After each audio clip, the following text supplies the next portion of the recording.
Hi, this is Molly. It has been a long time since I've done a video. I didn't do any over the summer, I don't think. The boys were home and it was just a lot of,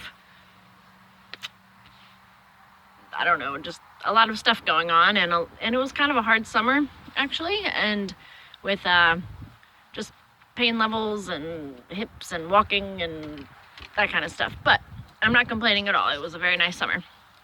I just didn't do videos. It was kind of hard to concentrate. Those of you with EDS or fibromyalgia or any type of condition that causes brain fog and all that, it makes it really hard to focus and sometimes get motivated, and that's totally me. That's just what happened. I have a lot of videos that I want to make about EDS. I want to do more about disability. I did do a part 1 video, so if you haven't seen that, and oh, sorry, my eyelash just fell on me. If you are in need of disability, don't have it yet, or thinking about applying, my video explains a lot about the process and what you need to include, and how to know if you're really ready to apply for disability and things like that. So make sure you check that out if you are at that place. This is not about that, though. This is about something else. Today is November 1st, and it is NaNoWriMo, which stands for National Novel Writing Month. And this is something that a group of guys back in 1999, I think it was, out of college and they weren't sure what the next step was going to be. Ooh, phew, bug in the face. Caution of filming outside. Excuse me.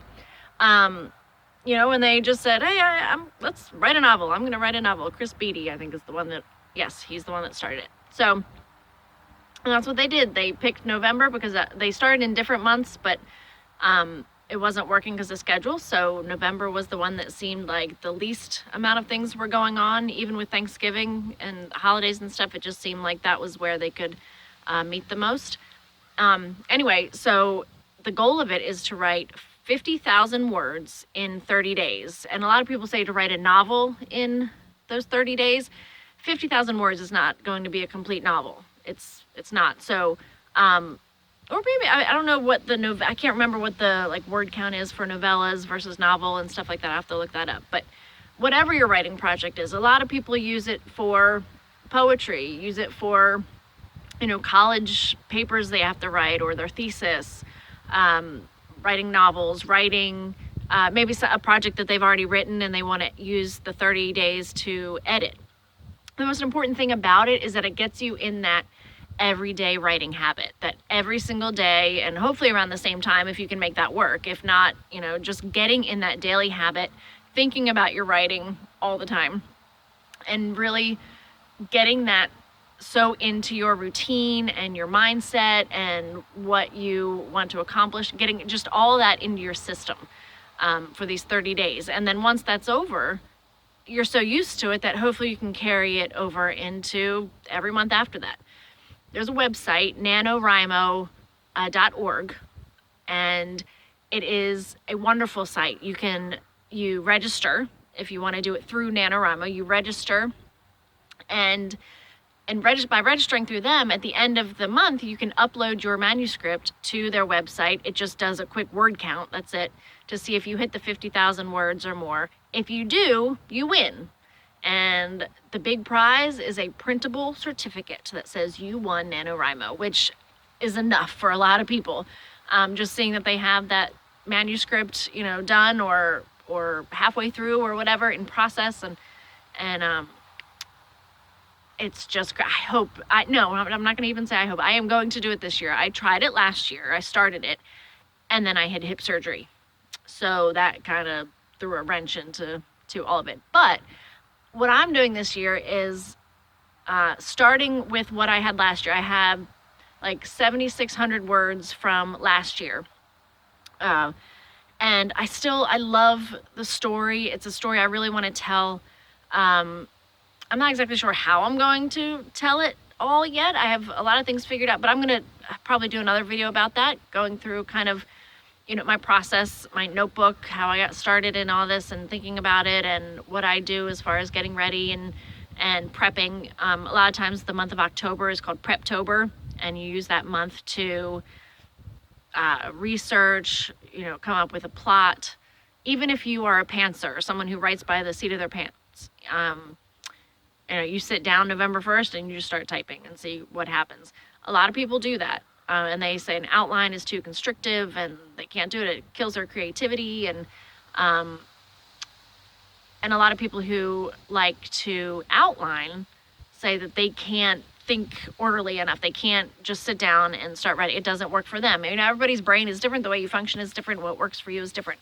So neither way is right or wrong. I'm kind of in the middle. I like to have an outline where I at least I know the characters, the setting, what the main goal of the character is.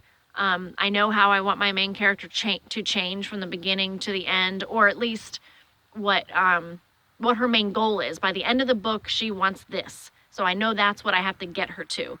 And in I can say it, in mine, the main character, her main goal is to have a close relationship with her parents.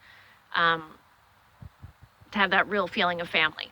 So then you kind of work backwards. Well, how can I get my character to that point? What kind of things are going to happen along the way to fight her against that the entire way, but yet she still overcomes it and reaches that goal at the end? I know I have some scenes in my head. I have some exciting events that, the big, like the inciting incident, and, I have some climaxes along the way. I don't have the big thing yet, the big climax near the end of the book. I don't know. That's where the kind of pantsing side comes in. And like I said, I have these, characters in mind. I have a couple things that I know I want to happen, but what to do with them and what's going to come of them, I don't know. I'm really excited to find out, to sit down and just see what happens when I start typing. So like I said, so I'm using about the 7,600 words from last year. And so what I'm doing today is I'm reading through what I had from last year, and just to remind myself what I had. I've been thinking about it probably every day since I started it, last November. So that's how I know it's something I really want to write. If I didn't care about it, it would have been out of my mind for sure.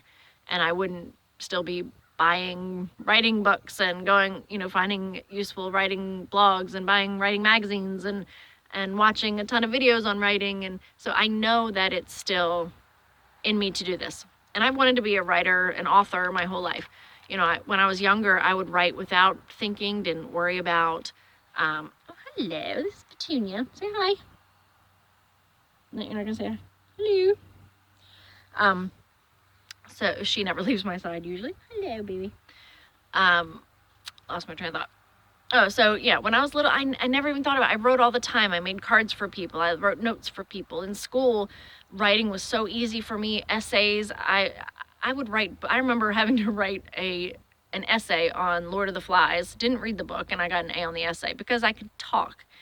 I could write, and people have always told me, my mom especially has always said I write the way that I talk, and it's so easy to read and understand. And I took writing classes in college that went along with my education degree, and that went along with just when I had a free space in my schedule. If I could fit in a writing class, I would. And it was always easy. I never worried about it. I never had that inner critic. I never doubted myself at all. I don't know why as an adult I doubt myself. I have no idea. I don't know if it's because it's more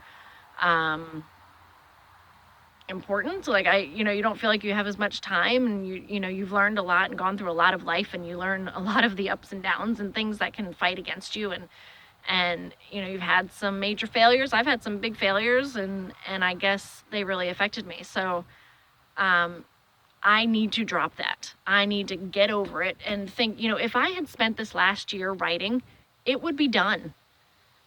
The time is going to go by whether I'm writing or not. So why not spend that time writing and really working towards getting this book done, finding an agent. I would love to go the traditional publishing route, but that's the amazing thing about writing these days and publishing is you don't have to. I would still want somebody else to edit it, things like that, but it's really the possibilities are endless with self-publishing and things like that. So who knows? And I actually have a neighbor who does that. He helps people with self-publishing their books and everything. He's a writer as well. So right there, I found that out, and you know, I'm going to make that connection, use that for sure. So today's day one, NaNoWriMo, November 1st, 2017. And like I said, I set up my calendar for November in my notebook. I'll go through that in another video too, my planner and everything. And I keep losing my train of thought. I'm sorry. Okay, so yeah, I put my story, I wrote it in Google Docs. And then when I got my new laptop, that uses Windows, so I put it into Windows, and then I took my Windows and I just put it into Scrivener. And I separated it with using the corkboard function. So I have it set up to the prologue, chapter 1, chapter 2, and chapter 3. I'm not finished chapter 3, but anyway, I have it at least divided up that way, you know, so it'll be easier for my brain to work in those smaller clumps of story. So that's what I've been doing and reading through. I've read through 2 chapters so far, and then I'll do the prologue in chapter 3, and that way it'll be fresh in my head. And then tomorrow I can pick up where I want to, from where I want to, if I want to add to some of the stuff I already have, or just finish chapter 3 and then carry on. I'm really hoping that hearing other people's what they're going through, you know, like I said, I love watching YouTube videos of people like Preptober and what their NaNoWriMo survival kit is like, and you know, what they like to have around them, how they do this, how they work around their schedules. I'm very fortunate where I don't work. I'm disabled, so I'm home while my kids are at school and my husband's at work, and he's a teacher, so he's at school all day. I have the time. I'm very, very blessed. So if I don't take advantage of that and I blow this, it is my own fault. And I'm a fool if I do that. I'm not going to. I'm tired of waiting. I am tired of being scared of it not being good enough or being afraid of criticism. I mean, that's what writing is you're going to be criticized. It might be good or it might be bad, or it might be helpful or it might be hurtful, but I'm a very tough person. I don't let anybody walk all over me. I don't let anybody, you know, disrespect me and stuff. But for myself, gosh, I can beat myself up. And I don't want to do that anymore. I really need to tell that critic to shut the hell up and leave me alone and just let me get to the business of writing this novel that needs to be written. I personally haven't seen, and I've researched, I've looked for stuff. I haven't seen a book like this, you know, really. About like what my character is going through, the kind of the combination of the 2 big plot lines that she's going through. I haven't really seen that. So that's very exciting to me. And I just hope I can do it justice. I really, really do. I don't know a whole lot about how to make like the main plot and your subplots kind of weave together and fit together. I need to study up on that and see examples. I learn by example. You know, is the best. There's a video on YouTube by Dan Wells, and it's a writing workshop that he did years ago. And he goes through the process of plotting, like the 7-point plot structure, I think. But he uses stories that we're all familiar with to demonstrate. You know, he uses Harry Potter, he uses Star Wars, and it's been a while since I've watched it, so I can't remember if he uses any others, but he definitely uses those 2. So, you know, everybody knows those. So you can see, and that's how I learn best. I have to see an example of how people are doing things.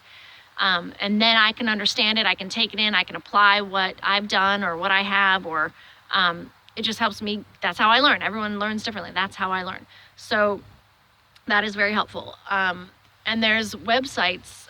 I can't remember what it is right now. I'll have to put it in the description or my next video. There's a woman who has taken Harry Potter, Twilight, and Hunger Games and taken the plot structure and taken examples from all of those to show you how to work, like what they all have in common as far as like the hero's journey and the elements that they all have in common to be able to apply it to yours. I mean, she put in a ton of work for this. And I want to say it's not Writers Helping Writers. That's somebody else. That's KM Wyland, I think. I can't remember. I'll put it in the description. So good luck to you. I definitely want to vlog throughout November, throughout NaNoWriMo. And I also want to do other videos about, EDS, chronic illness, chronic pain, things like that. I definitely want to do that. I'm not gone. I just started really getting a following and people connecting with me and stuff like that. And then I stopped. So I do apologize for that. I don't want to do that. But I have to be honest too. It's like I kind of, in a lot of my videos, I'm trying to say all the positive things that I know that I've learned from what I've gone through of having this. I'm sorry, bugs are flying at my face. But I have to show the other side too. I have to show the honest side of when things are tough. I can't just make it look like, oh, I've mastered this and I've figured it all out and I know how to do this and I know how to deal with family and I know how to deal with pain and stuff. That's not the only side I can show. I need to show what it's like from, the hard days, the days when you're in so much pain you can't even talk, when you're so tired you can't think straight, when you feel so guilty because you haven't been able to put dinner on the table in months, your husband's having to do all of it. That needs to be shared as well, so people can relate and know that they're not alone in any of this. All right, so good luck. Happy first day of NaNoWriMo, and I am probably not even going to edit this. I'm probably just going to throw it up on YouTube because I want to get something on there and start connecting with people about this. It's a wonderful community, and good luck. I can't wait to hear what you are doing with your NaNoWriMo this year. All right, thank you. Bye-bye.